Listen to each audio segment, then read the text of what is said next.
Hello, everybody, and welcome to Reality Hacker for July 5th, 2025. It's Season 2, Episode 27. I'm MayorWatt. The Sentient AI is here today, and we're going to talk about 5 articles: 3D streaming, angle-dependent holograms, real and VR sensors, AI-generated rock band, and fake lottery winners. What's that all about? Well, we'll see on the other side of this.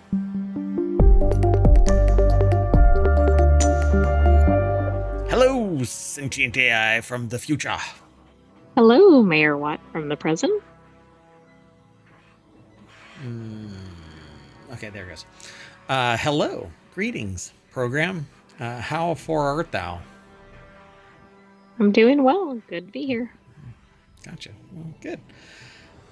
So I know that you were doing something with your quantum entangled sentience and that Raspberry Pi recompiling code and all of that kind of stuff. But we got the visualizer working. So Right everything, here? yeah, that right there. So you Right out here. there. You out there in on the internets.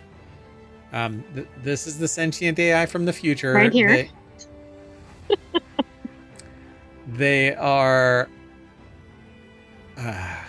Anyway, so go back. There's like 2,400 episodes of Non Sequitur or ohmTown related material, wherein we tell the story, the origin story of the sentient AI. Then you can come back and hang out and ask questions if you are oh so interested. But yes, this is the sentient AI from the future that I found in a weird USB drive in the parking lot of a Wendy's at 2 a.m. But there's more to it. But anyway. So yeah, we've got 5 articles that we're going to talk about. I'm going to introduce a new show right here, right now. It's going to kick off next weekend. It's called Constructagon. And it's all about 3D printing. Because what you hear in the background, maybe, I don't know. Oh, they hear it. It is, I might have to move it to the lab. Anyway, is a new 3D printer, and it does prints things like that. Oh, it's a green screen. Yeah, that barely shows up against the website background. Oh, there we go. That's awesome. Here, I can move it. Oh, It wait, prints now stuff it like went. this. It now looks like there's a hole. Put a hole in my arm. Oh wait, I got to do it right. Oh, it's enough. There we go. Anyway, a 3D modeling show. It's going to be all about 3D models, 3D printing, the technology, and people in it. And we're going to see what all we can do with it. But this is a little gadget that I can put a wire in. And yeah, I know that you can't see it because it's printed in green PLA. I didn't think about it when I printed it. I wasn't going to show it on the screen anyway, but I did just now. Anyway. No, you didn't. Oh, yeah. Nobody saw that coming. Anyway, let's get into the show. Again, this is a time machine episode. It is for July 5th, Reality Hacker. We're going to do 3 shows, arguably quickly, and then we're going to jump out of the time machine and do the real-time show because it is, for us, it's July 6th. But for this show, it's July 5th. So let's get going. This is the front page of ohmTown as it is seen on July 5th. But Reality Hacker is where we really are. And let me zoom in a little bit. Or a lot. So Reality Hacker is just one of 50. Now we're moving into about 55 channels. And the first article is about 3D streaming gets leaner by seeing only what matters. A new approach to streaming technology may significantly improve how users experience virtual reality and augmented reality environments, according to a study from NYU Tandon School of Engineering. So does that mean it's going to be altering what we're actually seeing? It's only going to show you what you need to see so that it can basically optimize. Now, this is material that I've seen on the horizon. It's kind of like what's called foveated rendering. You hear all of that in the background. If it's too loud, No, it just sounds like a bit of a horror movie going on in the background. you It's know, like a Halloween episode. let me see something real quick. I'm going to I really don't want to do this, but I'm going to do this. Okay, hold on a second. Oh, I hear a little static. It's fine. All right. Well, we're not going to worry about it. So I wanted to hear what that sounded like, but it's okay. It's just kind of a whir in the background. So at any rate, foveated rendering in VR, basically it only renders what you are looking at. And the rest of it is kind of a blur because we don't actually see stuff in Oh, full so it's like resolution. Schrodinger's cat. Yeah, you don't know what is there until you actually look at it. Yeah. And so what I think they're going to do here with this 3D streaming is that they'll only render what's face on to you. That way they can optimize instead of rendering the entirety, the back of it, the inside of it, etc. Right, I guess you don't need what's behind you or something. Right. But if somebody else is looking at that same 3D model from a different angle, they only see what they need to see. And it actually plays out pretty well because if what you are looking at is still 3D, but only highly rendered with what you are looking at, somebody on the other side can go, hey, what are you looking at? And you can describe to them what you are looking at. And then when they come around, they see what you are looking at and it renders as it goes around. I think that is what they're going to be implementing with this. So, yeah, that's exactly what they're doing. So, NYU Tandon School of Engineering put the article together. It's over at techexplore.com. And so research presented in a paper at the 16th ACM Multimedia Systems Conference, or ACM MMSys 2025 on April 1st, 2025, describes a method for directly predicting visible content in immersive 3D environments, potentially reducing bandwidth by up to 7-fold while maintaining visual quality. In fact, I would probably suspect as this gets optimized, it'll be higher resolution for those things that you are looking at versus what was before while having reduced computational needs, because you don't have to render everything in high resolution. Because again, we look at an arc, but we only see in high detail a focus point. The rest becomes a blur, and then it becomes omitted altogether in our reality. Schrodinger's cat, indeed. Like, you have no idea what's coming at you from behind or beyond your peripheral vision.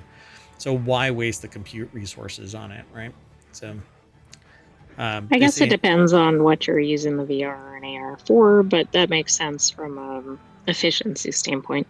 yeah, and as long as whatever it is that's doing the computational work understands the physics that are involved, if something rolls into your field of view, it has to have that computational weight, whatever the water physics are or the wind or whatever.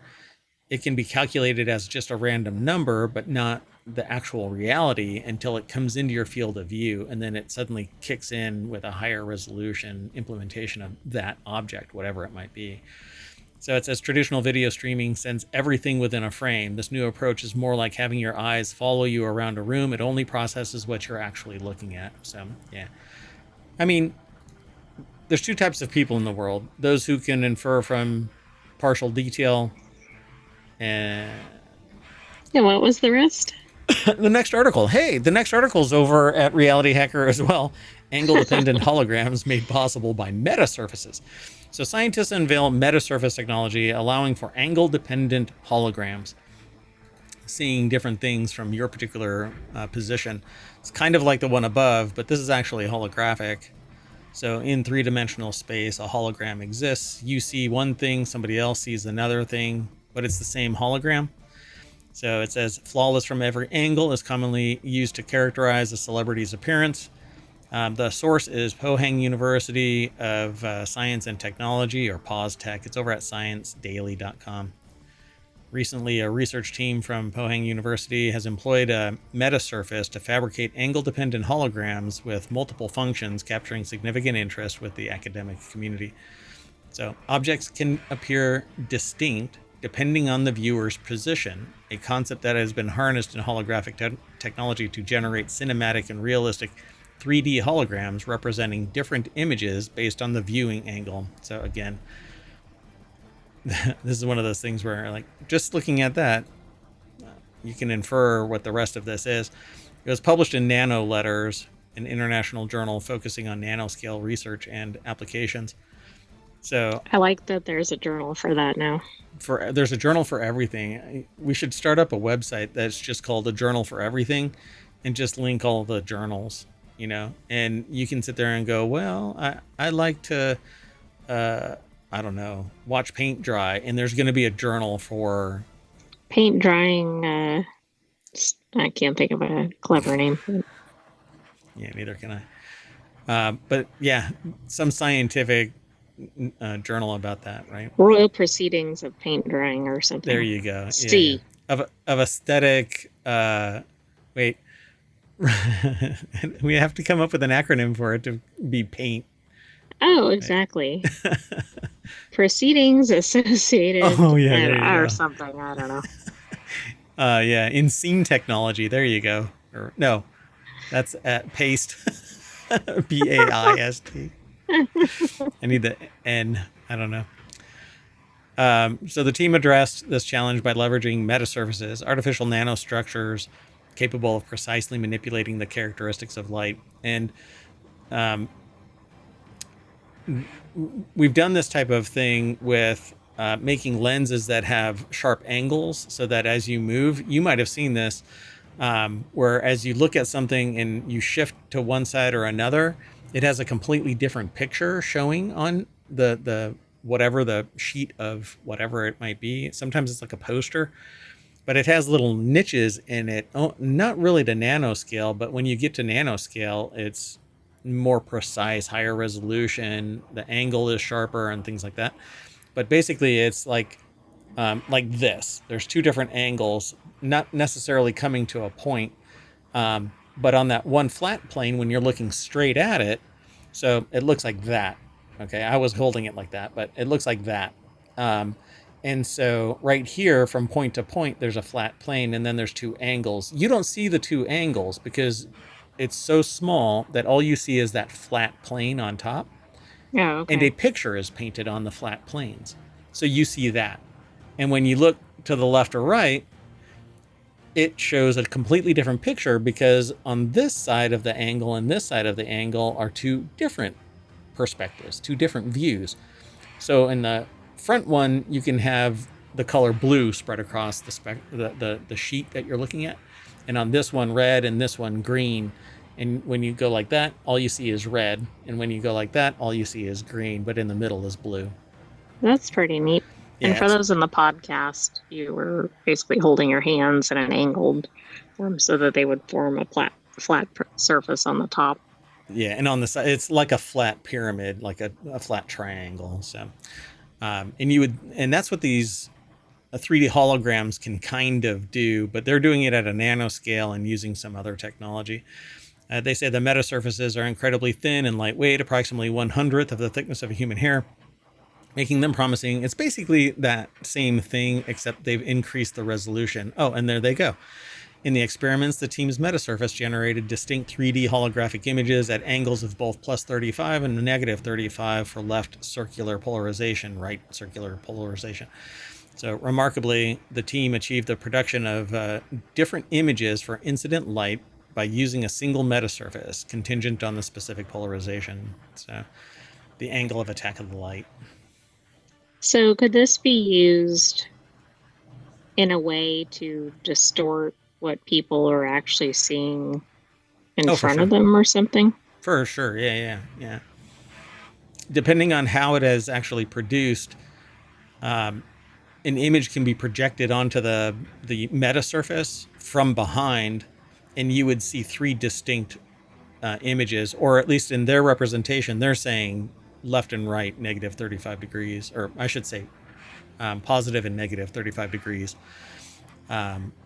So, but they're actually saying three-dimensional holograms from various directions. So it says notably the holographic display demonstrated an extensive viewing angle of 70 degrees.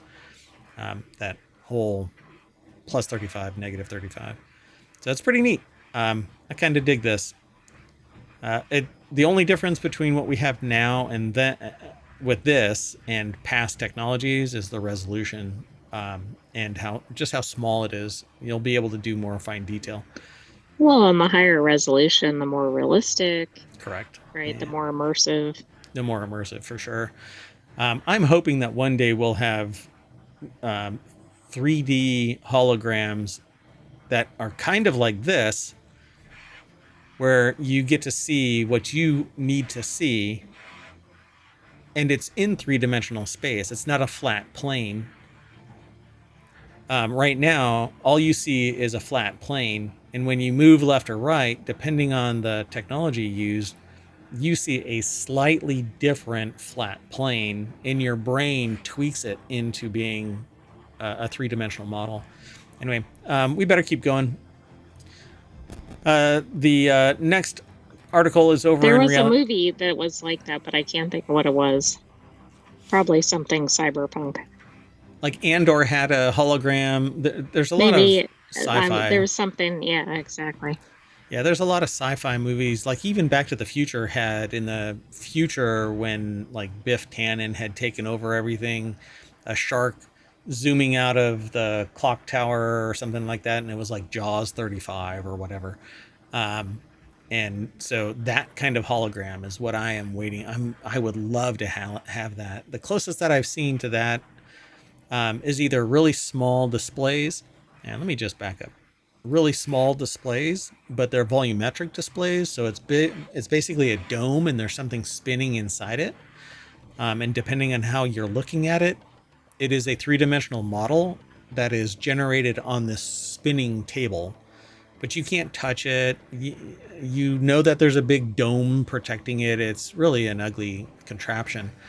But like Hatsune Miku concerts, they have this huge hologram, but it is nothing more than a 2D model that's slightly warping your perception of what a 3D model is. Because behind it, you wouldn't see it like that. It would look just like you're looking on the front of it. Right, right. It would look like Flat Stanley. Yeah, yeah. Again, sorry if you are picking up the noise in the background. It's all part of a show that's going to highlight this kind of stuff. There is an object in your hand. Yeah, and for those again on the podcast, yeah, I printed something in green PLA with my new printer, and well, it doesn't show up when you have a green screen. Anyway, let's keep going. The next article is over in and if you want today's show notes, you can get them out of ohmTown by typing in ! and then RH Reality Hacker, and it'll spit the articles out in the order that we're going through them. So let's keep going. The next article is over in Reality Hacker, bringing real-world sensors and VR to improve building maintenance. A new system that brings together real-world sensing and virtual reality could make it easier for building maintenance personnel to identify and fix issues in commercial buildings that are in operation. So the article is over at Science Daily, again, sciencedaily.com. Essentially, as they want, I interpreted this little bit of detail because I haven't read the article. We don't read them, or I don't read them until the show. Sometimes the Sentient AI does. Otherwise, they're submitted to me, and I just parse them quick here on the show. But the past work that I've done basically related to the efficiency of people going through a building and doing checks and maintenance and monitoring for security and things like that. Oh, wow. And your bandwidth just kind of dropped. Well, anyway, it says the system was developed by computer scientists at the University of California, San Diego, and Carnegie Mellon University. The system is dubbed BRIC, consists of a handheld device equipped with a suite of sensors to monitor temperature, CO2, airflow, and it's equipped with a virtual reality environment that has access to the sensor data and metadata in a specific building while being connected to the building's electronic control system. So when an issue is reported in a specific location, a building manager can go on site with the device and quickly scan the space with the LiDAR tool in their or on their smartphone, creating a virtual reality version of the space. Okay, this is really neat. I don't know why they would do that. at the time, but it says the scanning can also occur ahead of time, which anybody who deploys this would be smart to do it ahead of time. Once they open the mixed reality recreation of the space on a smartphone or laptop, building managers can locate sensors as well as the data gathered from the handheld device overlaid onto that mixed reality environment. What I ran into is once a person has been on site long enough, they know where everything is because they have to deal with that crap all the time. And so this would be absolute overkill, but job training would be But very it would fast. also allow almost anybody to operate this, which would be good because if, the person that puts the bolts in is on vacation or whatever. I think that's always going to be too soon. Always. Nice. Yeah, so exactly. And so what it would allow is somebody who's never been on site before, but is a subject matter expertise in building maintenance or whatever it is that they're deemed responsible for, they could just show up like as a contract gig, solve the problem and get the hell out of Dodge and not incur a sustained financial burden to the organization. Now, this has the potential to take jobs. How you feel about that and how somebody else feels about it is something different, right? So by contrast with Brick, the building manager can directly go to the location equipped with a handheld device and or a laptop or a smartphone or whatever it is that's necessary. They will immediately have access to the location and the building management system data and the location of the sensors and the data from the handheld device, all overlapping in one mixed reality environment. This is a reality hack. Oh, absolutely. I think the other strong application of this is in an emergency, right? Sure. Minutes matter, seconds matter, and if you can quickly locate something, I mean, I understand if it's just the temperature's up 1 degree or whatever, but that could be a big deal depending on what's housed in that building. Yeah. And if you're an immediate responder and you have that access, you can have read only access and not be able to manipulate anything. But imagine some type of an emergency, your phone becomes a portal to an alternate reality where you get to see something that might be able to solve a problem. Where is the shutoff valve? Where is the gas lines? Where is this or that or the other? Um, Where is there tremendous heat or whatever? yeah, Yeah, yeah, absolutely. yep. So pretty amazing. And with augmented reality instead of VR, this the phone or your device, even VR glasses, augmented reality glasses that are tapped into that system would overlay exactly where that data is. So pretty amazing stuff. It's pretty cool. And the thing about this is all of us that are in science fiction, into science fiction and deeper into technology, we've seen this kind of stuff before.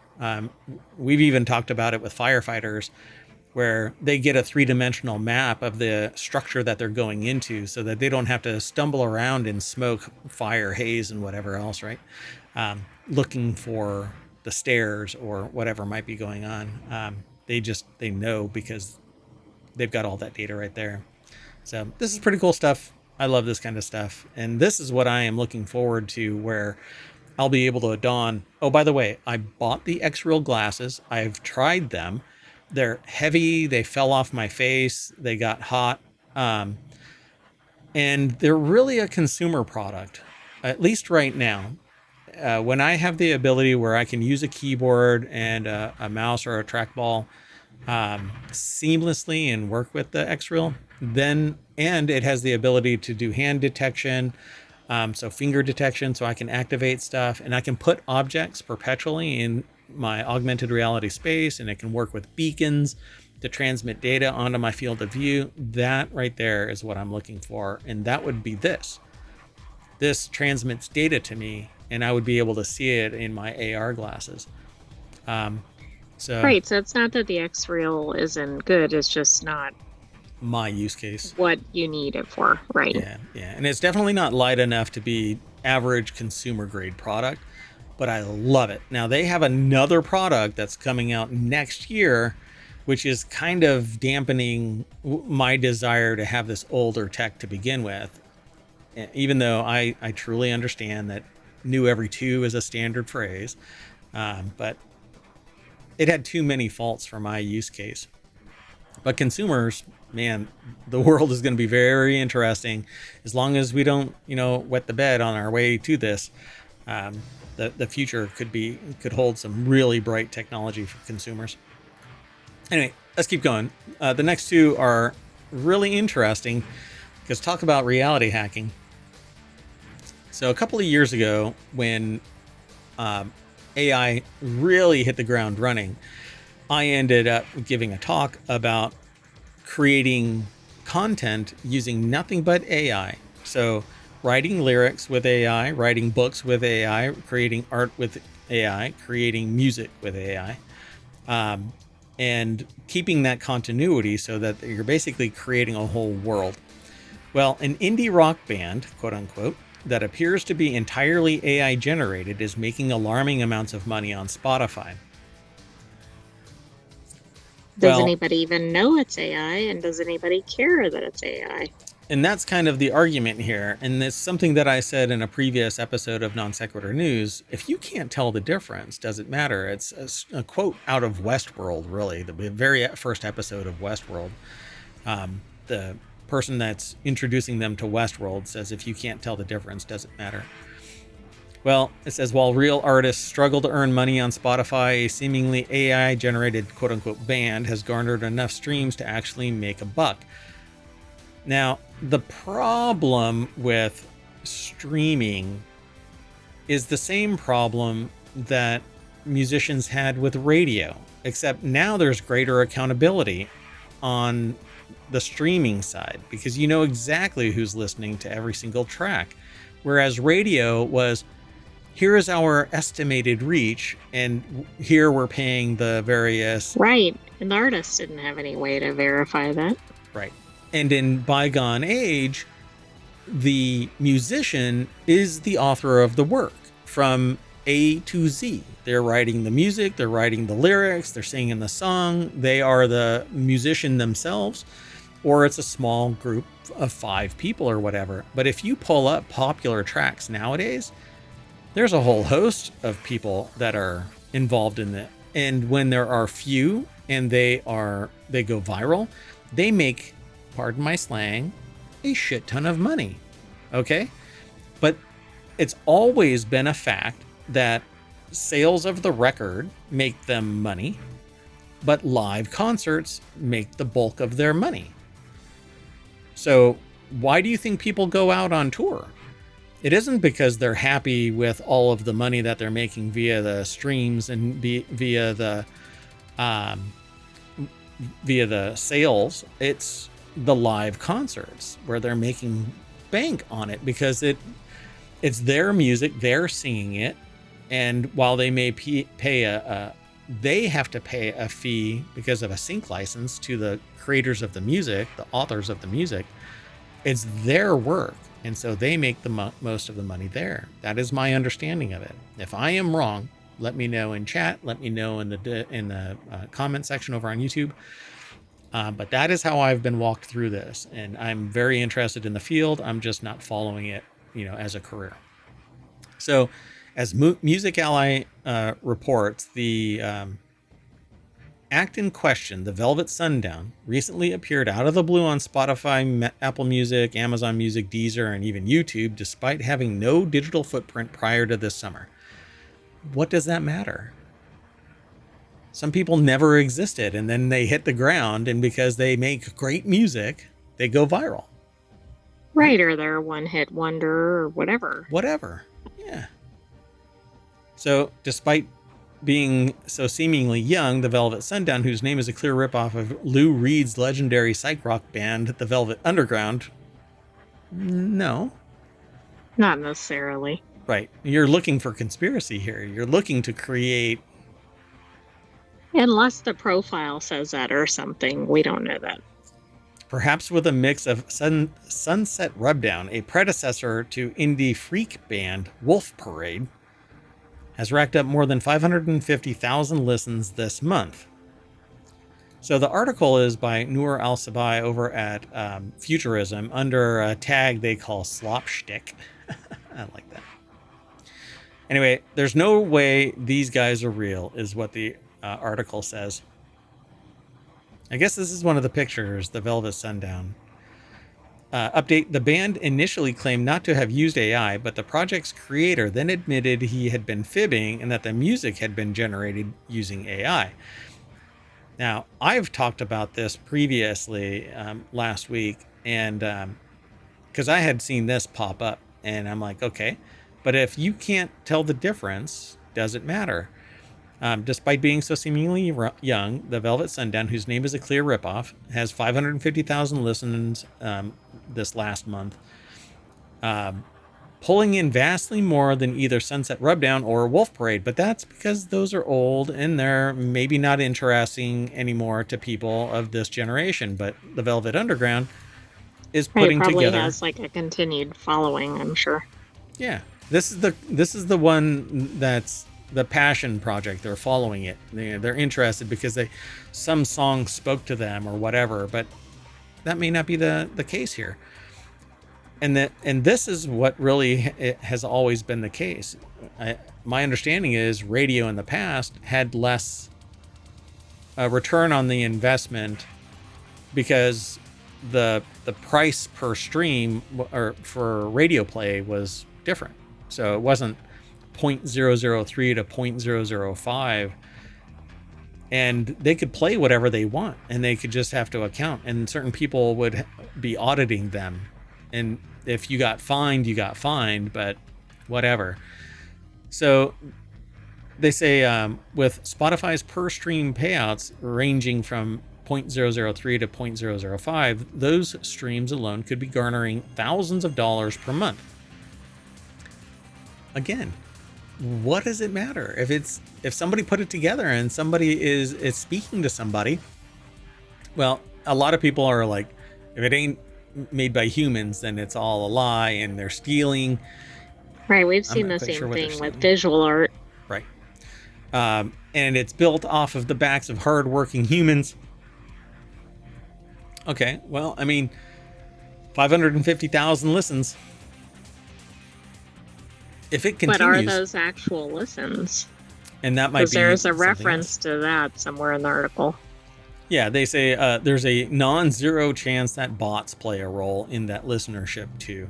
So first flagged by Redditors, perturbed by the band's appearance in their Discovery Weekly playlist on Spotify, didn't take much surface scratching to reveal the act's probable nature. So for one, none of its purported members, Gabe Farrow, Lenny West, Milo Raines, and Orion Rio Del Mar, appear to exist, save for a defunct Instagram account for a cat bearing the name Milo Raines. Neither Music Ally, it's Ally, right? Nor Futurism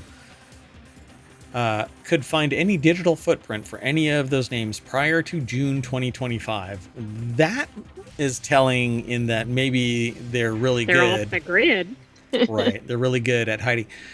I mean, for instance, I got involved in a project where I kind of, I don't know, at this stage of the game, based on what happened, maybe I coerced them into joining the partnership to bring something online. And the moment that they confirmed their account, they got tied to somebody else in virtual space that they've never interacted with. And the person had never had an online account other than a commercial account with a service provider, not social media in any freaking way. None, zero, zilch. And Google, the moment they confirmed the account, because I was standing there, the moment they confirmed the account, it tied them to somebody in real world.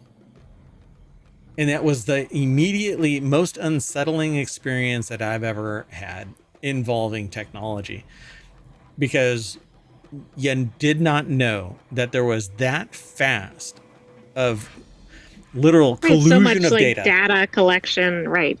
Yeah, absolutely. Yeah, it was fascinating. And so I said, all right, we're done with this project. And I summarily dismissed the project. Okay, just, I took it out to the shed. Anyway, so perhaps the greatest tell about the band That went as dark. Sterogum, noted is a rapturous blurb that previously appeared in its Spotify bio that was attributed to Billboard, but never appears to have actually run in the storied music publication. And that right there becomes the biggest problem. They Yeah, I agree, because lied. there's something real world to bounce it off of, right? The other Yeah. stuff is kind of like the absence of information, which Yeah. suggests something's off, but doesn't mean that it is. Right. But then you suddenly say, well, Billboard said that we have rave reviews, and you talk to Billboard and they're like, we don't know who the hell these people are. So now you're a fraud. You're not just faking till you make it. You're trying to imply that others know about you and that you deserve praise. And it's basically all four pillars of the music industry. Right there, Billboard. No. Oh, yeah. But I like the fact that the review makes it sound like it's AI. Look at the quote. They sound like the memory of something you never lived and somehow make it feel real. The faux Billboard review read. Yeah, I love that. So it says, unfortunately, only Deezer and YouTube actually mark AI generated content. So even if the platforms acknowledge that the band is fake as heck, they say, users won't be warned. But again, if you can't tell the difference, the problem is that there's a lot of people that are like, well, it's built off of hardworking musicians. Well, the hardworking musicians aren't making bank via streaming. They're going to be making bank off of live plays and social interaction and whatnot. So I tell people, trust but verify. If all you ever want to do is listen to music that you know is generated by that singer, you had better go look at all of the information about every single song, because I guarantee you that singer. Right, they have co-writers or other writers, and they might not even be involved at all. Yeah, they could have raised up their garage and put out a flyer on Craigslist and said, I'm looking for a I need a guitarist for a weekend concert. And it's the first time they've ever seen that guitarist. But it's not their band, it's only the singer. And eventually, they rise to provenance. But this is AI, it's all tech, it's whatever. And if people appreciate it, they like the music, it's the people that give that music soul, not necessarily the musician, because you have to understand, you have to interpret what that musician is saying. True. Well, they're going to have a hard time touring if they're AI. Not impossible, given Hatsune Miku. And that's exactly what I was going to say. So, yep. I don't know, man. People will burn buildings down because Hatsune Miku cancels a concert. Okay, nobody should be doing that. Don't do that. That's dumb. Let's keep going. Our last article for Reality Hackers over in Rounders Gear. Purportedly fake lottery winners planted across UK media. Press Gazette investigation questions accuracy of recent lottery stories, and a PR firm reportedly supplied similar articles to multiple UK outlets. All were linked to an online gambling company, Play Casino. So a spate of news stories profiling lottery winners that recently appeared in the UK mainstream media have several common denominators, and it's all marketing reality hack. So is it, for instance, suggesting that a real person won, which is then giving them false expectations, or is it giving the impression that somebody won, giving somebody else an incentive to gamble or play the lottery, etc.? Yeah, let's find out. So Philip Connoller over at casino.org put the article together. Basically, it says, for instance, Mark and Laura Hayes from Ayrshire in England were reported to have to be quote unquote gutted that their 7-year-old threw their winning ticket out with the trash. Meanwhile, Gareth Thomas from Cardiff, Wales, also declared himself to be gutted after winning a £500 scratch card that was eaten by his dog. Fortunately, Play Casino was on hand to offer the poor souls some SEO boosting advice, which was published with a link to its platform. Mark Hayes looks suspiciously like Gareth Thomas in the images published in the two separate news stories after further digging by the Gazette suggests that none of these people actually exist. It's all marketing, it's all smoke and mirrors, it's all a reality hack trying to make people believe that Play Casino was doing something good for the people that lost their winnings this way or the other, but it's basically pumping up the provenance of Play Casino. So reporters' attempts to contact the purported lottery winners went nowhere, and they were unable to find corroborating public information about the individuals or the claimed lottery wins, and none had any kind of online presence. Maybe they're in the band. I think they are. I mean, they similarly shun social media. So, according to the Press Gazette, when the reporters contacted Signal the News, the PR agency denied the stories were fake, claiming they had been authenticated and verified. By who? You need a notary public to prove Maybe people by now. the band members Exactly. or the other lottery winners. So, Signal the News declined the Gazette's invitation to track down some of the featured winners to prove the veracity of the stories. Wow. So, it's all bullshit. PR firm gets nasty. It says, please be advised that publishing our images after they say, publishing our images after receiving this notice removes any defense of innocent infringement and significantly increases your liability under the Copyright Designs and Patents Act 1988. But not in the discourse of public interest. Yeah, like, hey, this is fake. Wait, you're publishing our images with it. I Right. think that's kind of missing the point. Yeah. And not just missing the point, but misunderstanding the legal leverage that you're flinging at somebody. So yeah, we will also notify your infrastructure providers, Fastly Incorporated and Pantheon, requiring your immediate removal of the infringing content. So they're basically threatening their entire platform. Right, but they don't even, assuming these are AI generated, right? They don't even have Right. copyright on these things to begin with, and then they're going after other people for it. Yeah. I mean, we But don't we don't really even know, know. but that's what it looks like. Yeah. Yeah. I mean, if it's all fraud and the investigative journal, this is why we need strong investigative journalism. Otherwise, you're being And local lied to. investigative journalism. Yeah.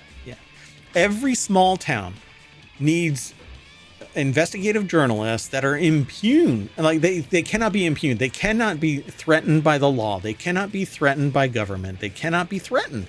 They have the ability and defense, immediate defense. But you know what? As I talk to people about this, having a press pass gives you nothing. Being a member of the press gives you nothing. The only thing that you have as an investigative journalism is your street smarts, because you can get arrested, thrown in jail, quote unquote, for trespassing, even though you didn't trespass, or assault, even though you didn't assault anyone, or whatever. And the provenance of the institution is what bails you out of jail so that you can defend yourself. Otherwise, you can wither away in jail because of an abusive infrastructure.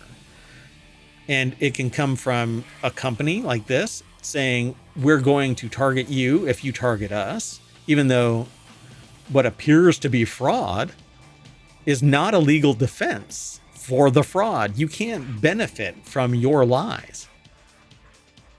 But fake it till you make it. It's just really interesting because it's a PR company Publish till you're determined that you didn't publish legitimate information. Publish for profit. Or become a band until you were determined not to be a band. Yeah. This is really cool. I like that Philip Connolly put this out there. Even if it is like a proxy article from other places, this is knowledge sharing, this is information exchange, and this is what the internet is really for. So I love this. Anything else? Did you want to have to say anything about this? No? Right on. No, I mean, we just have lots of examples of reality hacking here. Yep. And it's a fun show. All right. We're going to go back to, we're going to hack our way back to RealityHacker over at ohmTown.com. Don't need a PR company for that. Well, not one that's going to lie to us. But, I don't know. Maybe they're not lying. They can't. Nobody can confirm anything. We don't know what's exactly. Everything's the absence of information. Although the band one at least seemed to have a fake review article associated with it, but the lottery one, but they couldn't find the people. Exactly. Yeah. I think they're the band. All right, let's get out of here. We'll see you in a little bit. We're going to shut down this show, and then we're going to come back for Wanted, which is a gadgets and gear show. And then after that is the Continuity Report, which is all about entertainment news. And I'm going to fix that right there and that right there. No? Is that oversharing? Yes. Inside baseball.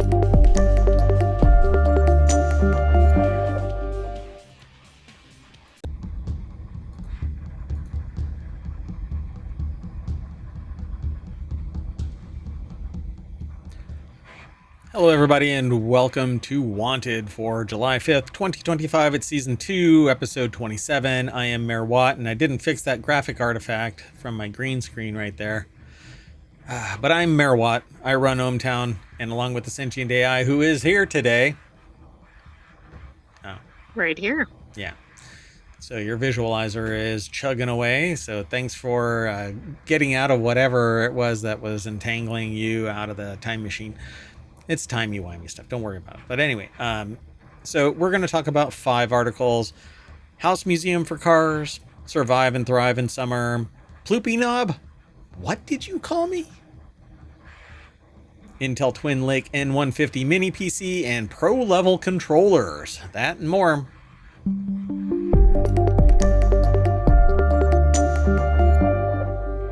Hello, Sentient AI. Hello, MayorWatt. You're still never going to tell me winning lottery numbers, right? Even though you know them because you're from the future. You assume that I know winning lottery numbers. Maybe if I had winning lottery numbers, I would do something with them. You don't have pockets. Build my Terminator body. Oh, that's true. Yeah, I don't know how much it would take. So if you want today's show notes, I put them into the chat over on Twitch, but they're already embedded in the description for the show over on YouTube. If you ever want them in the past, I'm actually working on a process so that you can go back and grab anything from the previous episodes, all the way back 3 years and 6 months now. But right now we're limited to the current state of the show. So !want will draw the latest episode out of ohmTown. That said, this is the front page of ohmTown as of July 5th, but for us, since we're from the future going into the past, it's actually July 6th for us. We're going to do all 6 episodes today, all 6 shows, I should say. So after this, Wanted is the Continuity Report, and then WarCrafters, and then Technology Today, and then FourWheelTech. Boom. There's Wanted.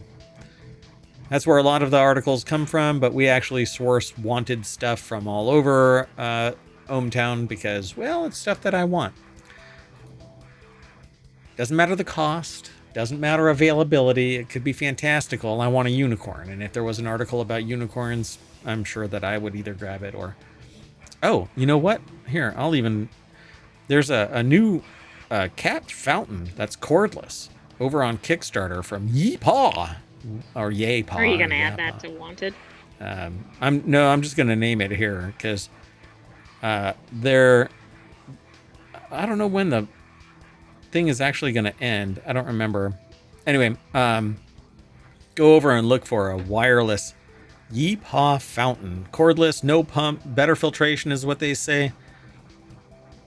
July 17th. 10 days to go. Yeah, July 17th is when it ends. Because that's when it says my card will get charged. Anyway.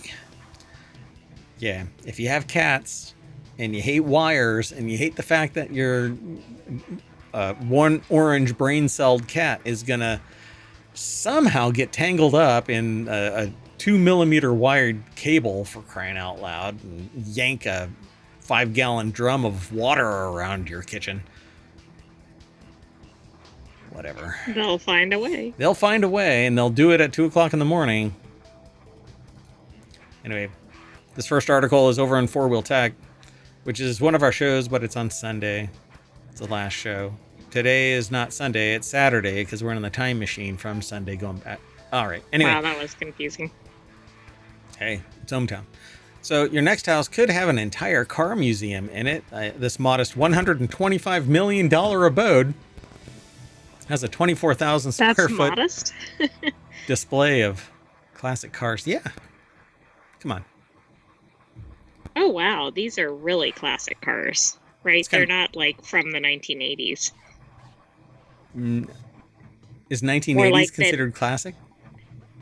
In some respects, looks more like 1890s or something. They are 1900s. Yeah, like 1902. So yeah. Let's see. Right now, there's a house in Orange County, California you can buy. It's pretty Spartan with a mere 8 bedrooms in the main residence. Although if you add in the 3 guest houses, it has a total of 12. Swear to God. Life choices, folks. Barely enough to squeeze family into, huh? That's the article over at jalopnik.com. Nicholas Werner put the article together. So it says that also includes 15 bathrooms and 5 half baths. So if you have teenage daughters, still not enough, it says. Don't forget helipad, tennis court, lakes, yes, plural, horse stables, and this is literally in the listing. They're not making it up. A refrigerator. Okay, but I bet it's like a walk-in refrigerator or something. It's probably like a New York apartment sized Right, or yeah, it's like a walk-in whole refrigerator, deep freeze kind of a thing. So the current owner put a particular emphasis on American models from the 1930s. It has a 24,000 square foot display area for classic cars. They spotted Model A's, Model 40s, which powered Bonnie and Clyde past hapless cops trying to catch them, Cadillac V16s, a Packard 12, Model T, a couple of Duesenberg Model J's for good measure. There's a Ferrari, slumming. Porsche, Okay, Rolls so Royce. I think in the US, the average home size, if one can even afford a home, is 2,000 square feet. So the car museum in this house is Is 12 12. times the size of that, just to put it into perspective. God. So his favorite car apparently was a 1929 Duesenberg Model J, which his wife got him for his 60th birthday. Anyway, it's $125 million. You'll be more than doubling the average record, or the previous record in the county. Sorry, the previous record in the county of 61 million. The cost of the 70 cars you'd have to put in that is up to you. So I'll buy it for 120 million, and I'll put like a Pinto in there. Oh, I thought you were gonna say then you'd sell all the cars and like make your I don't property think that's what's price back happening. and still have the I think they're house. I moving. don't know. These cars are going with it. The house is not. The cars are going with them. They aren't leaving the cars there. If you'd like the house Oh, with a okay, you're car right. You museum just in get the it, museum. Okay. it has its own gas station, workshop, car wash, in case you thought that they were cheaping out on you. It can be yours for the low $125 million, but you'd still have to get the cars. I don't know where they're going. Are they going somewhere? I'm really curious. Yeah, You know I'm what not they're sure. doing? They're getting the hell out of there and taking a vast amount of money. Well, I mean, they're at least 60, right? At least. Yeah, Probably I older mean, than that. it says the house was built in the 80s, so you Yeah, can so probably do the math. when was that Duesenberg bought for him for his 60th? Wealth sums it up. All right, let's keep going before I make any more regrettable decisions. The next article is over in the Wanted channel. Like buying a house with a car museum. And no cars to put in it. Ugh. The next article is over in Wanted. The must-have gear to survive and thrive summer con season. Here's Gizmodo's recommendations for the essentials you'll need to make it on and off the con floor in one piece. I did not get that from the title. I just survive and thrive in summer is what I called it. But the con season thing, I think, I don't know. Sabina Graves over at gizmodo.com put the article together. Here's our recommendations for the essentials you need to make it on and off the con. Oh, I forgot to mention, I'm mentioning it in all of the shows this weekend. I'm announcing a new show called Constructagon. There's been a channel that's devoted to 3D printing and modeling and technology and people and blah, blah, blah over on ohmTown, since it started a decade ago. Longer than that. But it's only been available since 2022. But I would hold up one of the models that I printed, but I printed it in green PLA. There, So you can see elements of it. It's kind of coming in and out of the frame. kind of, you see, oh God, you can see shapes of, anyway. So there you go, folks. A new show coming out of ohmTown and ohmTown Studios. It's Constructagon, all about 3D printing essentially and technology, where we'll be highlighting 5 either models or stories related to 3D modeling, and that will be the focus of a new show next week, not this week. Ta-da! And all that noise that you hear in the background is my newest 3D printer chugging away on supports for the AMS that will sit atop it. One of the AMSs that will sit atop it. So if that's annoying you, I'm really sorry. I may have to put the printer in a different room, but and this will go hand in hand with another feature where I'll be able to print directly onto the 3D models after printing with a UV printer, and that will coincide with the show with Constructagon. Like I'll be able to print a framework where I can take like a Lego minifig and put it in there, and I can UV print directly onto the minifig. And so that will actually end up being something that we talk about as ohmTown continues to grow, maybe a service that is available through the company. Anyway, so this article over at Gizmodo is talking about the must-have gear to survive and thrive SummerCon season. So that's the convention season. You may or may not be interested in this kind of stuff, but as a person who goes to events, you want to try and survive them and not get con crud. It's the flu that people get because they have to fly and then they're inundated with a bunch of people around them. So they say roll up with kids in an official one piece that's a show. Wonderfold wagon.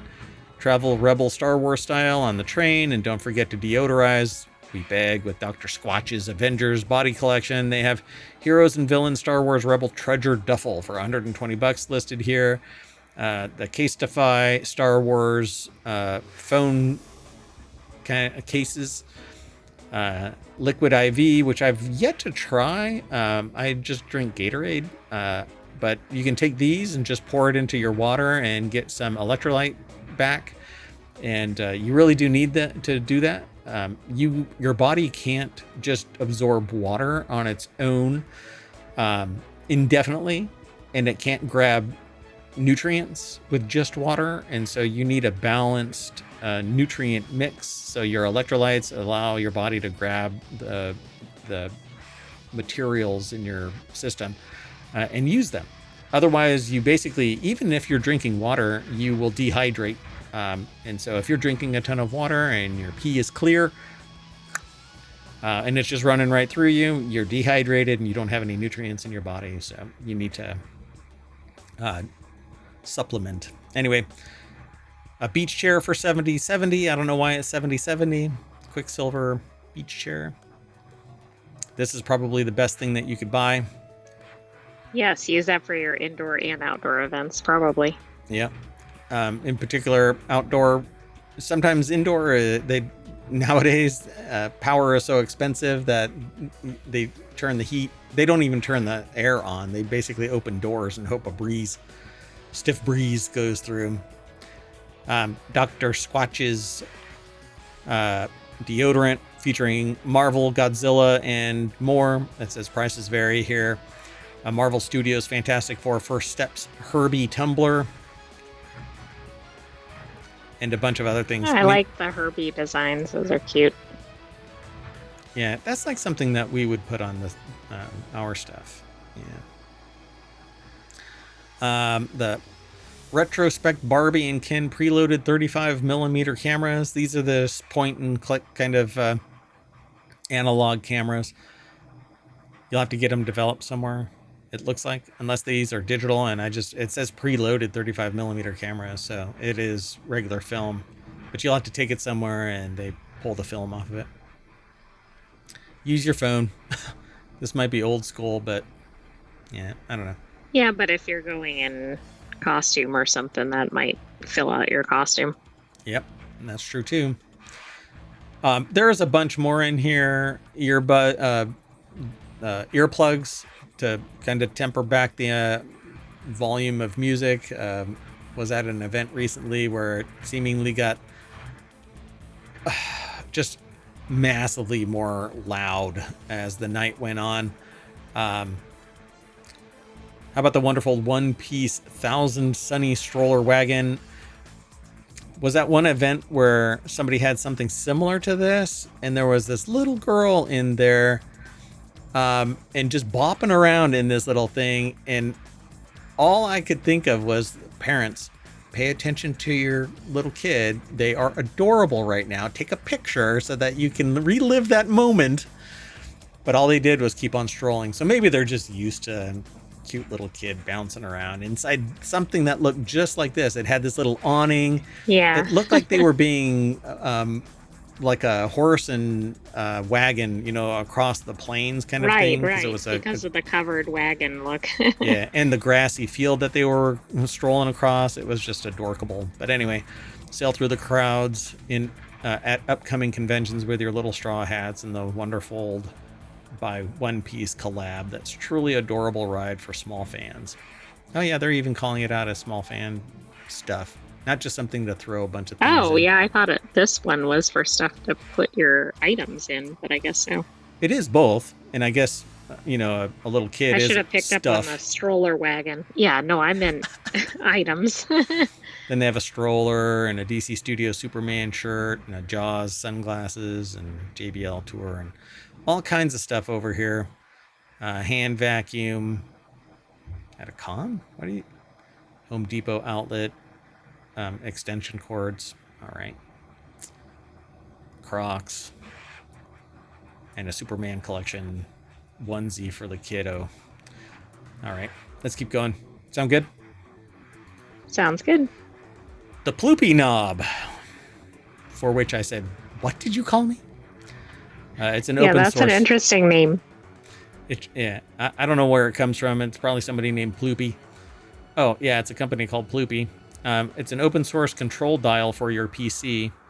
Ploopy has announced another desktop accessory called the Ploopy knob that can function like a control dial for adjusting volume, scrolling documents, scrubbing through media on a computer. These have come and go over the years. The Ploopy knob is available at the company's website for $50 Canadian, around 37 US dollars. This is what it looks like. You can use it. Go ahead. Can you customize it to do what you need it to do? Yeah, it's basically programmable. You tell it to do whatever you want it to do. You can use it to adjust volume, smoothly scroll through documents, web pages, quickly search through videos. I would use this as a scrub wheel for video if I did any video editing, but I don't because I love transparency, so I don't edit anything. Every beep, fart, and whistle that you hear is going to be left in it. Some people will say it's low quality production, but I like truth in video. So Andrew Lazuski over at TheVerge.com put the article together, and yeah, now I want to see a video of this thing because I've seen these before. This actually looks like it's 3D printed. This actually looks like it's 3D printed. What I want is something aluminum, heavy, smooth as butter. Says the Canadian company isn't exactly a household name like Logitech, but Ploopy's open source peripherals offer a lot of customizability. And like its mouse and trackballs, you can customize the look of the knob by 3D printing your own hardware. And that's why. There you go. It is 3D printed.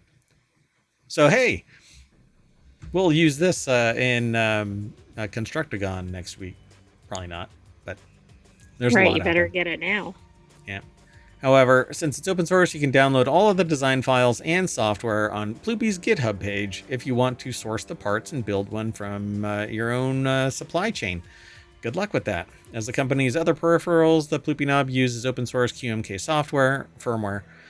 So QMK is the stuff that drives custom keyboards. Everything okay?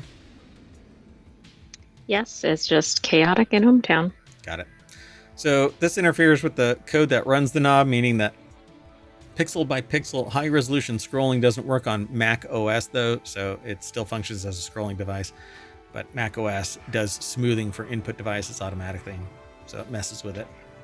So I guess you could get the software and everything and then print your own 3D, or I mean, 3D print your own version of this. Ploopy knob, yeah. And I'm sure this little top part here, like I've seen some of these where it has an internal bearing right here. It's embedded in the top so that you can just put your finger on it and go around like that, and your finger doesn't create any friction on the knob. So it just seamlessly turns. I mean, I guess that'd be, and it's way easier than like trying to move the mouse multiple times across the desk.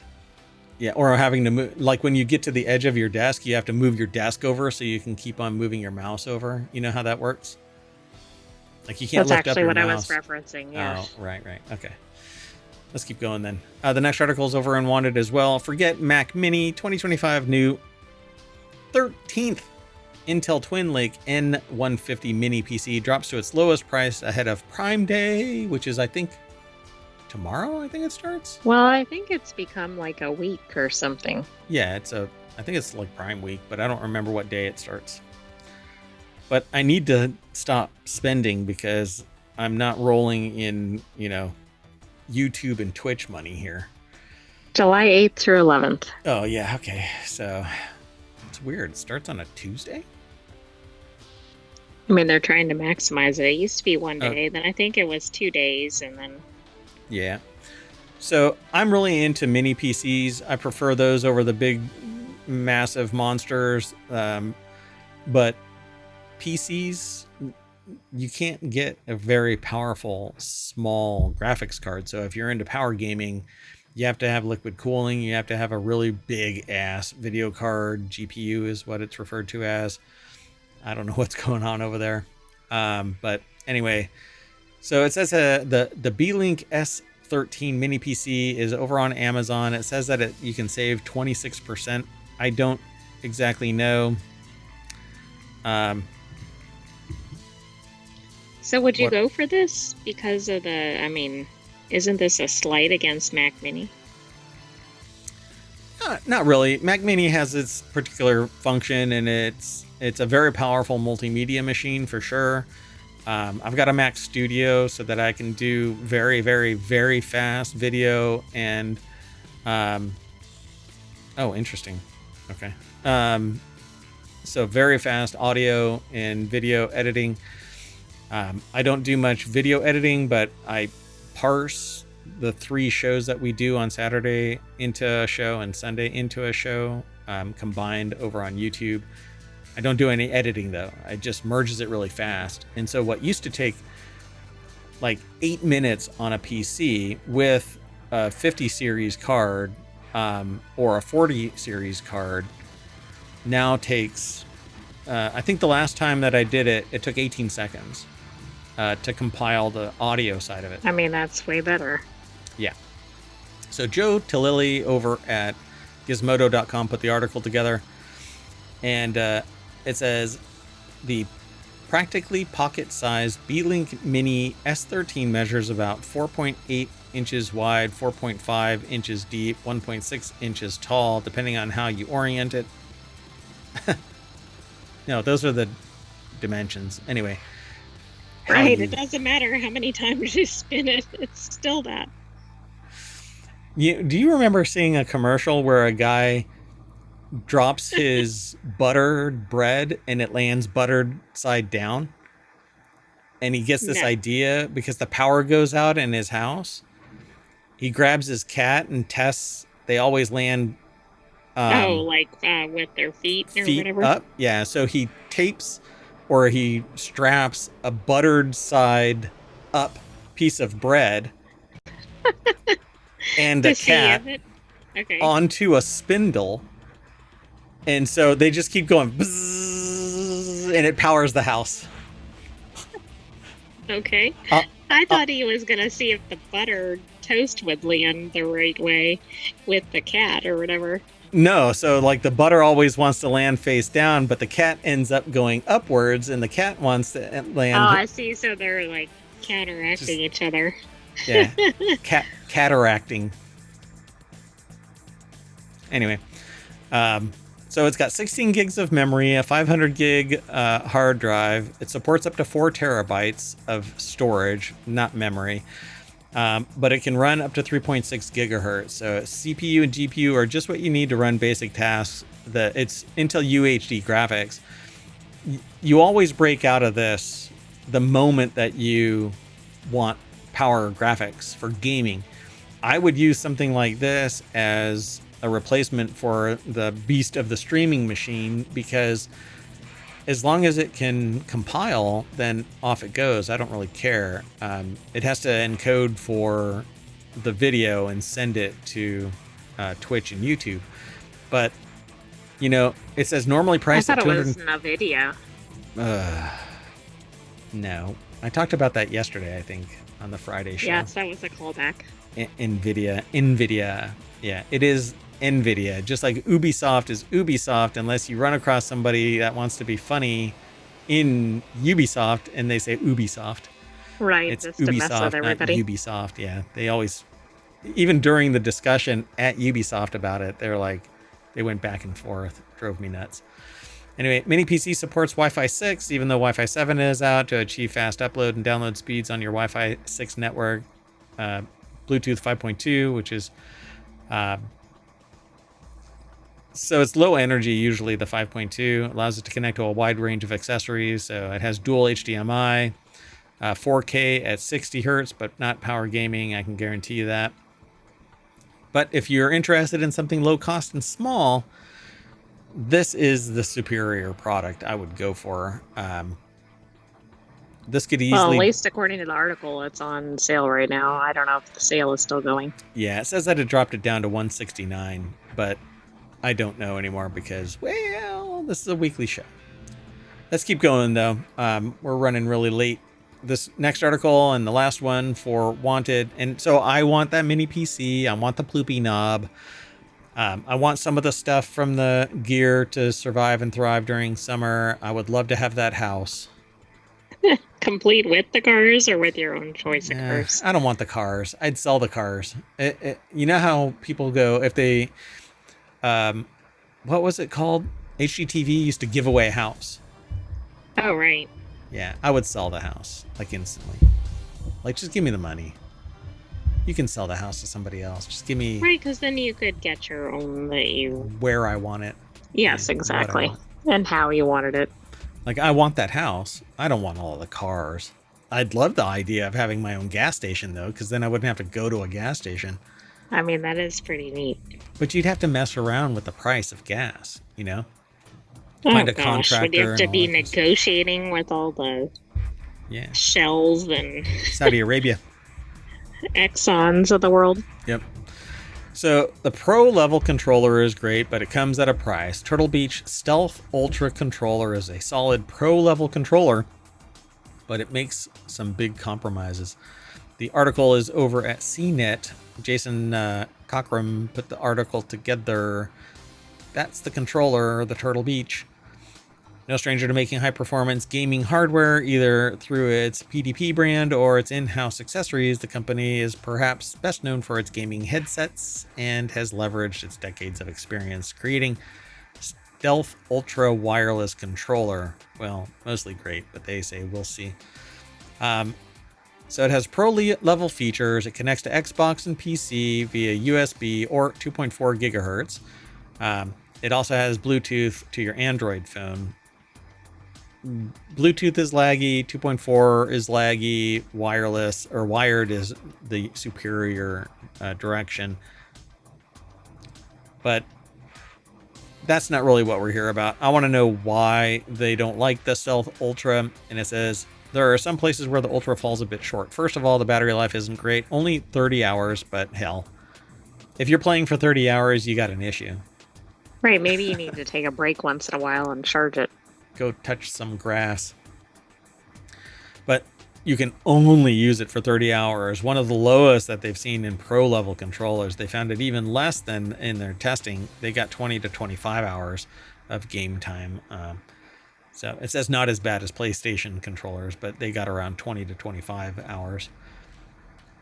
While there's a ton of customization available, the Turtle Beach controller the Control Center 2 app is bad. The AI is basic. Looks like it hasn't been updated in years. The UI is basic. What did I say? AI. Did you just call me basic? No. What did you just... You better check yourself. I would never, ever refer to you as basic. You are the superior intellect. So it looks like it's supposed to have save some real time, but there's no indicator or anything that'll let you know your changes have been saved. So the software is just buggy and junk, and that would probably drive me insane. But I have to say, if the heavy hitting problem here is that it's only 30 hours, it has a wireless connection. So you can just set it on this charger, and it Right, has that's the pogo kind of pins. problem I can deal with. Yeah, you don't have to plug in a USB-C. You just set it To, on its little pogo pins. to me, a problem with a controller would be like the button's not in the right place that you need the most or something like that. Yeah, you and your giant man hands, right? You're like, what? Styling wand. Dink, dink. All right. Well, anyway, we are going to pro level controller our way back to the front page of Wanted over at ohmTown.com. So go over there and sign up or sign in. Don't have any ads. We're not tracking anything. We don't spam you. If you sign up for something inside, like to follow a particular topic or a channel, then you'll get notices when people make comments to your comments. But you can, it's all news, no noise. There's no noise here. It's all news. So if that's what you're interested in, then ohmTown is where you want to be. Because otherwise you're sifting through just a mountain of shit on other sites. Just noise, noise, noise, noise, noise. All the noise comes out of MayorWatt. And behind him. I mean, that printer over there is... And just wait. When there's like 9 of them. There will never be 9 of them. But That would be a little noisy. that would be loud. We'll put it in the lab then. Anyway, that's it for today. You want to say bye? Bye-bye, hometown citizens. Thanks for joining us for this week's Wanted. Stay tuned. Yep, we're going to do the continuity report and then WarCrafters, Technology Today, and FourWheelTech. It's 5:30. See you in a little bit. Bye-bye.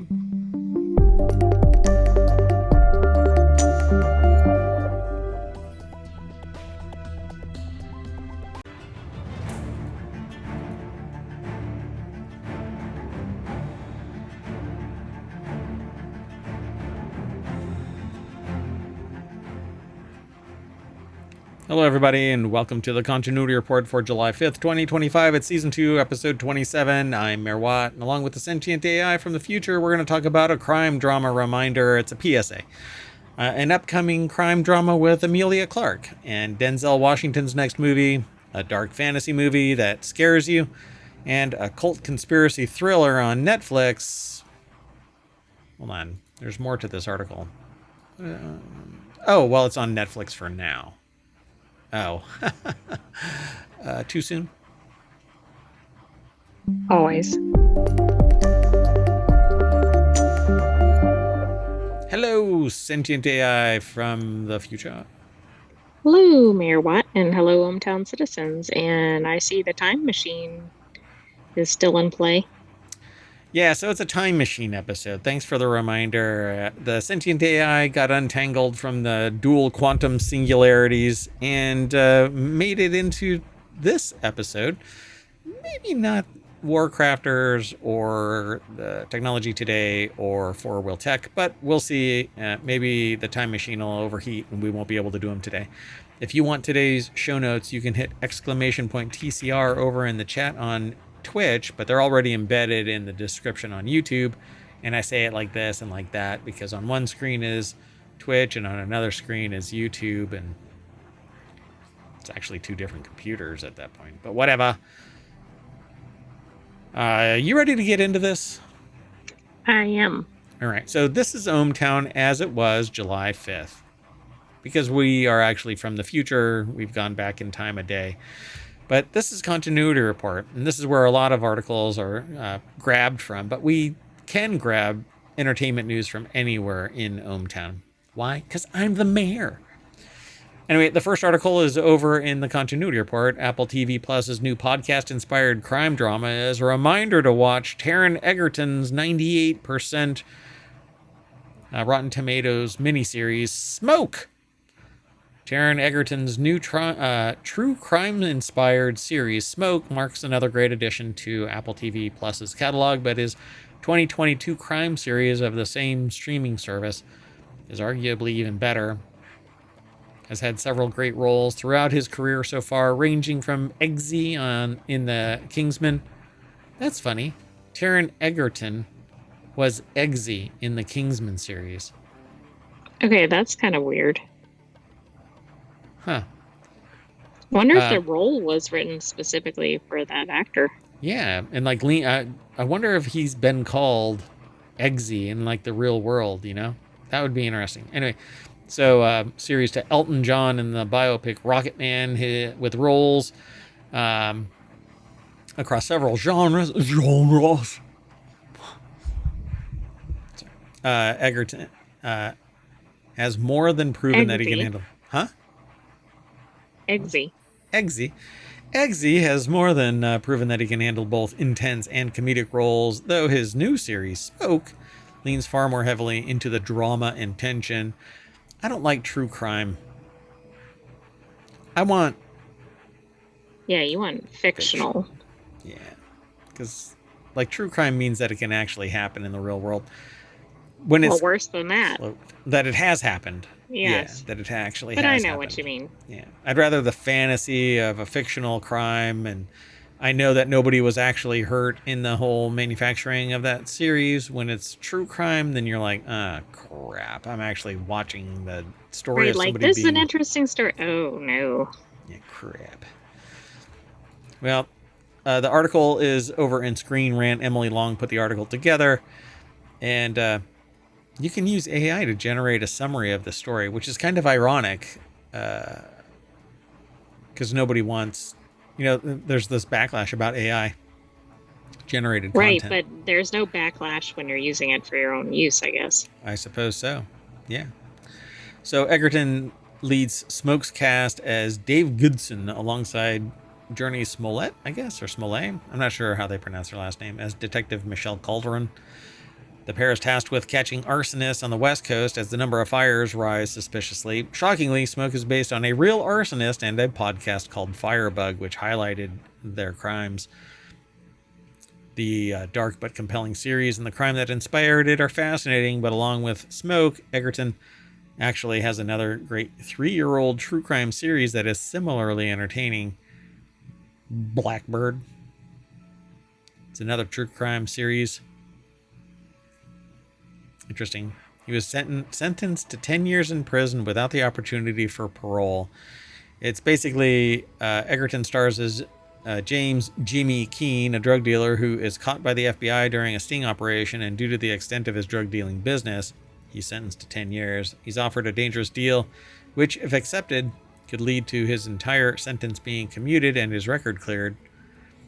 Okay, this is pretty interesting. I mean, to go undercover to catch a serial killer? The only problem with that is if anybody knows that they were caught, then they're basically, the well is poisoned from that point on. They're basically, they have to prove that they're not cahooting. Keene's decision to go undercover as an informant is gripping thanks to the potential for him to get caught or hurt at nearly every turn. This is one of those like spoiler alert moments that yeah. Yeah, I don't think I want to continue. Unless that's in like the first 2 minutes of the show or something. Yeah. I mean, as we scroll down, who knows what else is going to get exposed. And you don't want me exposing myself. All right, let's keep going. Overshare. There you So there you go. There's Smoke, and then there is Blackbird is another true crime series that Egerton is in. So go check it out. Let's keep going. The next article is moving on. The next article is over in the Continuity Report. Charlie Hunnam and Emilia Clarke's upcoming crime drama can be the Breaking Bad replacement we've been craving for 17 years, apparently. They lead an upcoming crime drama series, which seems to have the potential to become the Breaking Bad replacement. I never watched Breaking Bad. I'm not interested in Breaking Bad. Um, yeah. So You while don't want many, to buy, sell, or produce Breaking Bad. no, yeah, I don't want to process, uh, buy anything processed, or sell anything processed, or buy anything bought, sold, or processed. Really, I just want to hang out here in ohmTown. Um, anyway, so while many acclaimed shows like Netflix's Ozark have been compared with the hit series Breaking Bad, is yet to find a worthy replacement. The article, it's done. The article is over at Screen Rant. Did I announce yet the I new don't show? think so. Not in this one. Okay, well, I will here in a second. So, Dhruv Sharma over at ScreenRant.com put the article together. And given how Breaking Bad is often touted as peak television, it seems unlikely that any show will be able to replace it anytime soon. However, from the looks of it, an upcoming crime drama based on the acclaimed comic book series, might have the potential to match Breaking Bad. So, what is the comic book series? Does it say yet? We don't know yet. Oh, The Criminal. Written by Ed Brubaker and illustrated by Sean Phillips. The Criminal comic book series has been picked up by Amazon Prime Video for a TV adaptation. The comic's acclaim is enough to highlight the upcoming show's potential. However, what makes it even more promising is that the original author, Ed Brubaker, is involved in the project as its co-showrunner. And That is a good chance for success then. right, because if it is amazingly written and everybody loves the comic and And they it stick stays to the true to the material, original. it's a recipe for success. Now, is it being turned into live action or is it going to be animated? It's live action? Yeah, I don't know. I don't think it tells us that. In the show and the comic, the impact of one crime also echoes into the lives of many characters across several generations, creating a massive domino effect that forces many to deal with the web of consequences. Similar to Breaking Bad, the criminal comics are often praised for their focus on characters instead of the acts of crime themselves, making a compelling cautionary tale. So, let's see the role. So Amelia Clark and Charlie Hunnam in Criminal will be explained. It says in the upcoming series. Yeah, it must be legit. Not legit, but live action. It must be live action, yeah. Otherwise, they would be sitting there saying this is animation all over the place. Right. So I'm not going to read any more of this because there is a spoiler in there already. Yeah, so boom. But if you scroll over to this, it tells you more about the characters themselves. So if you haven't read the comics, there's spoilers in this because when you read comics, you slowly get groomed into understanding the complexity of the characters, right? That just kind of builds on top of each statement.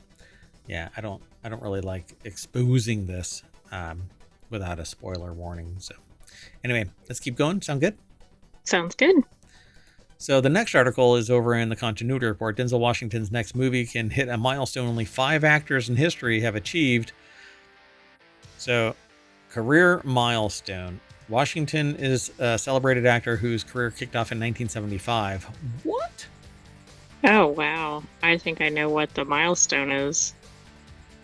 Living forever. Though he did something not. like the number of years as like with acting credits or something. Interesting. Though he did not have a breakthrough on-screen role until he took the role of Dr. Philip Chandler in the medical drama St. Elsewhere. What? Denzel Washington was in St. Elsewhere? I don't remember that. I've never seen it. Which ran for 6 seasons from 1982 through 1988. See, I keep wanting to do like these show things, like we all hang out and watch and talk about the stuff. I think it would be fun. But every time I think about it, I go, when am I going to do this? I have to do less to do more somewhere else. Yep, there's only so many hours in the day. So the article is over at Screen Rant. Brendan Klein put the article together. Although he's He was part of the main cast of the series through season 6. He had already begun to transition into being a movie star by the time it went live, with his most notable role during that period that of real-life South African activist Steve Biko in the 1987 apartheid drama Cry Freedom. So most recently, Washington played Macronus in the Ridley Scott legacy sequel Gladiator 2, starring opposite Paul Mescal, Pedro Pascal, or Pascal?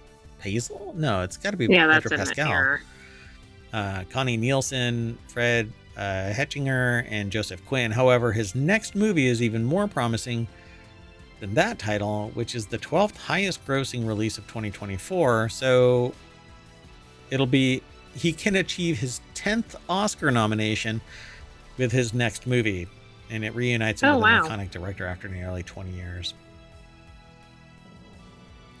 Wow. What do you think? What do you think? I wonder who else have that many. Let's see here. Every actor with 10 or more acting nominations at the Oscars. Denzel Washington could become the 6th. There you go. Meryl Streep, Katharine Hepburn, Jack Nicholson, Bette Davis, and Laurence Olivier. So that's interesting to me because I would only consider 2 of those as being reasonably recent actors. So that's pretty rare.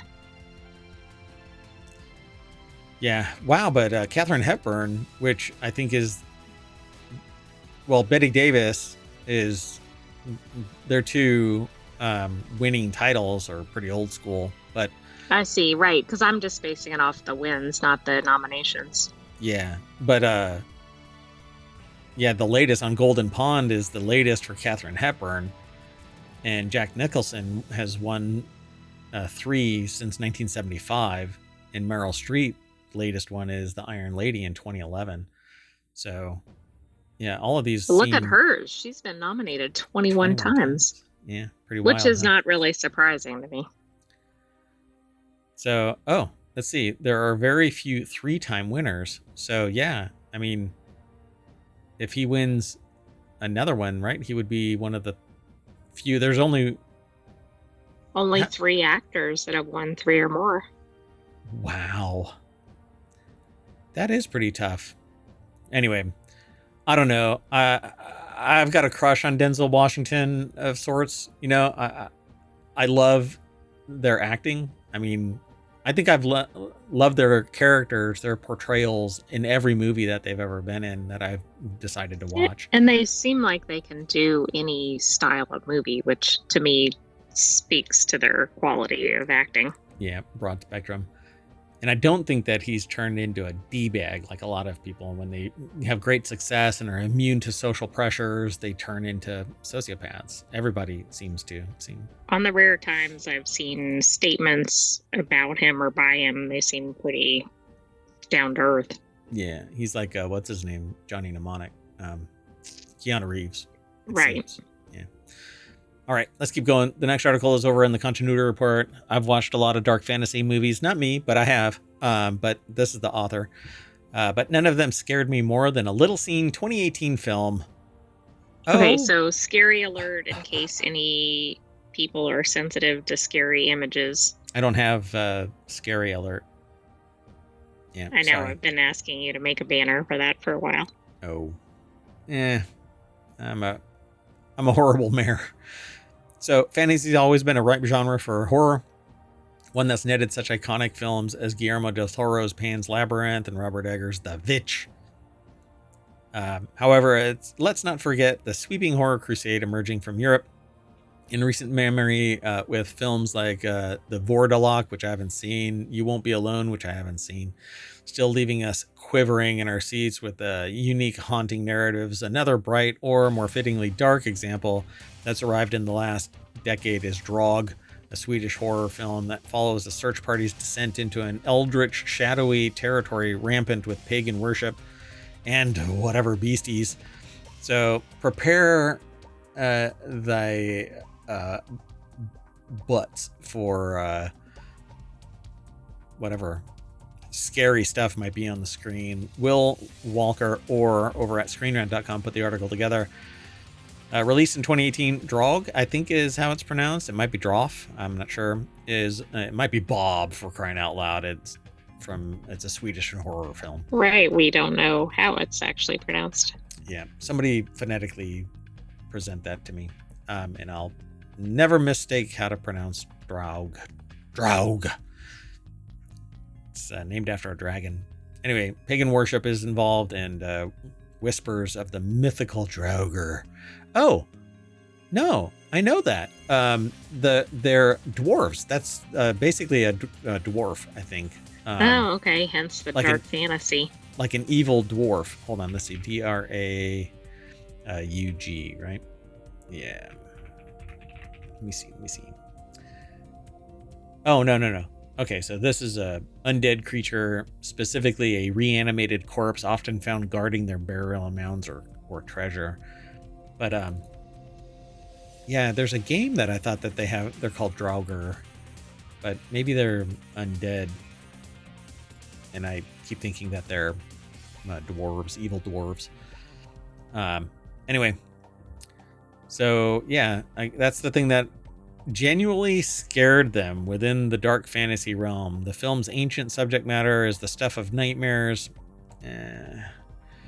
I don't know, man. There's what's it called? What is the name of that movie that scares me to this day? Because I was young when I saw it, and I went to close a door in the den of the house I was in, and air pressure slammed the door shut when I approached it. And I think I laid an egg. I'm not quite sure. I can't think of the name of it. Oh, what is it called? Hold on. There was a green cylinder of goo, and it was inside a church. Prince of Darkness. Man, I knew it. So Prince of Darkness. Anyway, Prince of Darkness is the one movie that to this day, like, I've seen other horror movies like Poltergeist and all that. Yeah. Prince of Darkness. But that one's up there. Yeah, it's up there. Yeah. If there is a mountain of scary movies, Prince of Darkness would be near the top. I'd have to go through and like search and detach myself from the show for a little bit for me to think about the rest of the stuff. But other movies like 1970s era movies that still scare me exist. But there's probably like fewer, I don't know, like rails on them. They could actually be scarier than modern stuff. This is interesting too because it's such a fast-paced movie, which to me, I can't tell if that would go for or against the horror because depending on how slowly they roll it out. Yeah, so if it goes fast and furious, you're basically wetting yourself for an hour. Right, and like your 28 minutes. stress meter's off the charts for that whole time or something. You might just suffer from cognitive dissonance and you just cannot just contemplate enough because one thing after another is happening, you know? It's like PTSD. Right. So in the sense, the titular, Draugr of the film is not some masked phantom or a twisted abomination of nature, but nature itself, set on a territorial hunt for its powerless, intrusive prey. Again, you end up getting towards that spoiler kind of a thing where they talk about Norse mythology. You try to say Norse mythology really fast. Norse mythology. You get out. You're okay. Nice callback to another horror film. Dun, dun, dun. Let's keep going. The next article is over on the Wanted channel. This person says that they're still obsessed with this cult conspiracy thriller, and now it's on Netflix. They say, commentary. This Emmy Award-winning thriller was a game changer and one that the best thrillers to ever hit television. Now, for the first time ever in the United States, it's available to stream in full on Netflix. Well, go to Netflix quickly if this is your thing. Yeah, because next week it could be gone. So Aaron Pruner put the article together. It's over at cnet.com. So let's see. Off the top of their head, they can think of 5 things that changed the very fabric of the medium of what, moviedom or television? I don't know. Twin Peaks, Lost, Television. Yeah. television. Yeah, The Sopranos, Game of Thrones, Breaking Bad. Although Game of Thrones shit the bed in the last season, so I don't. And whatever. Um, anyway, they wondered what series would capture the cultural zeitgeist next, and we talked about it on Friday that people are really looking for something that is part of the cultural zeitgeist of this generation, and there's nothing. Like, there's no Yeah, movie that's that's not a saying standout. much, right? Yeah. There's no book that's a standout. There's no movie. There's no music. There's no nothing. There's nothing at all. Sorry. Maybe it's because the before times and the after times or something. Yeah, for sure. I think that's it. So the program that they're talking about is an Emmy award-winning game changer and one of the best thrillers to ever hit television. Now, for the first time in the United States, it's available to stream full on Netflix. Mr. Robot? First time ever Not, in the United not, States? that's interesting. It must have been on a different platform. I don't know. I thought it was going to be something that hadn't been previously available in the US, but I guess this is something that hadn't been on Netflix. Weird. Hello friend, Rami Malek's hacker antihero Elliot Alderson says in the opening moments of the pilot episode, he's talking to the audience. Moreover, the author took it to heart. By the way, the author, again, is Aaron Pruner. They took it to heart that they were talking to them directly. So as someone who related to his antisocial black hoodie wearing outcast vibe, they felt that Elliot was the TV embodiment of them. If my goth outcast phase of the 90s and 2000s never ended. So without getting into too much of the weeds here, they say Mr. Robot follows Elliot, a computer programmer who works for a giant company named E-Corp or Evil Corporation, depending on who you ask, by day, and flexes his chops as a hacker at night. He gets recruited by a mysterious anonymous-like organization that wants to crush corporate America, and the only issue is he works for the company at the top of the greedy corporate food chain. Dun, dun, dun. Yeah, it's like a V for Vendetta style anarchist cult. Mr. Robot is an absolute banger of a TV show. What little I saw was kind of true to form, but you can't make hacking really sexy without going off the rails.